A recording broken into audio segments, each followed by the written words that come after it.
जो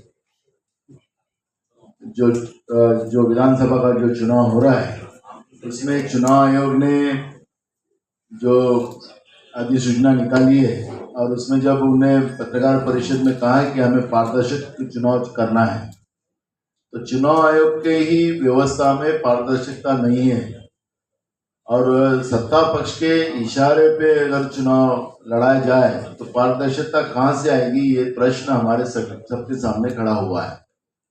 महाराष्ट्र में 7 नंबर का जो फॉर्म होता है वो ऑनलाइन डायरेक्ट डालकर लोगों के नाम वहां पे कम किए जा रहे हैं और कम कर कर उसमें कांग्रेस शरद पवार साहब के विचारधारा के वोट, उद्धव साहब के विचारधारा के वोट वो कम करने का काम महाराष्ट्र में किया जा रहा है और उसके पुरावे हमने आपको दिए हैं।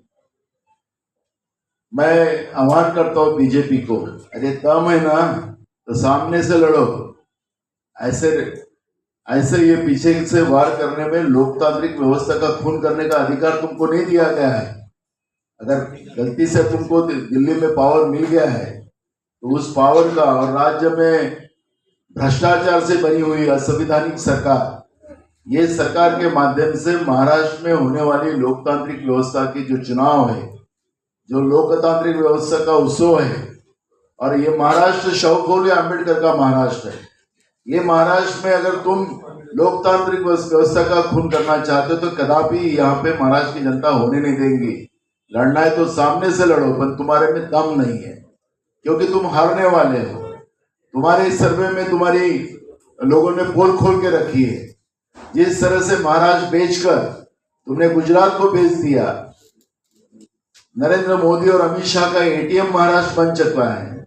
महाराष्ट्र को लूटने का काम किया और महाराष्ट्र की जनता इनको सत्ता से बाहर निकालने का मानस बना कर रखी है। तो यही अब हारने के डर से लोकतांत्रिक व्यवस्था का खून करने का काम ये लोग कर रहे हैं। आपने देखा होगा कि हमने चुनाव के पहले ही महाराष्ट्र की डीजी जो है उसके बारे में हमने कंप्लेंट की थी चुनाव आयोग को। वो कहा था कि असंवैधानिक व्यवस्था के आधार पर डीजी की नियुक्ति हुई रेशमी शुक्ला की। अब चुनाव आयोग ने जो इलेक्शन जिस दिन डिक्लेयर किया उस दिन प्रेस कॉन्फ्रेंस ली। उस दिन लोगों पत्रकार जी ने पूछा कि आप डीजी बदलने वाले हो क्या? तो चुनाव आयोग कहता है कि हम बदल नहीं सकते, डीजी के अधिकार हमारे नहीं है।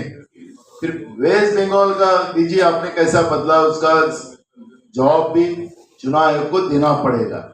अगर चुनाव पारदर्शक करना हो तो ये व्यवस्था के आधार पर चुनाव आयोग ने तुरंत एक्शन लेना चाहिए और महाराष्ट्र में चुनाव पारदर्शक होना चाहिए। मांग हम तीनों दल, कांग्रेस, उद्धव साहब का गठ और शरद पवार साहब के गठ के माध्यम से हम लोग करने जा रहे हैं और महाविकास आघाड़ी के माध्यम से किए जा रहे हैं।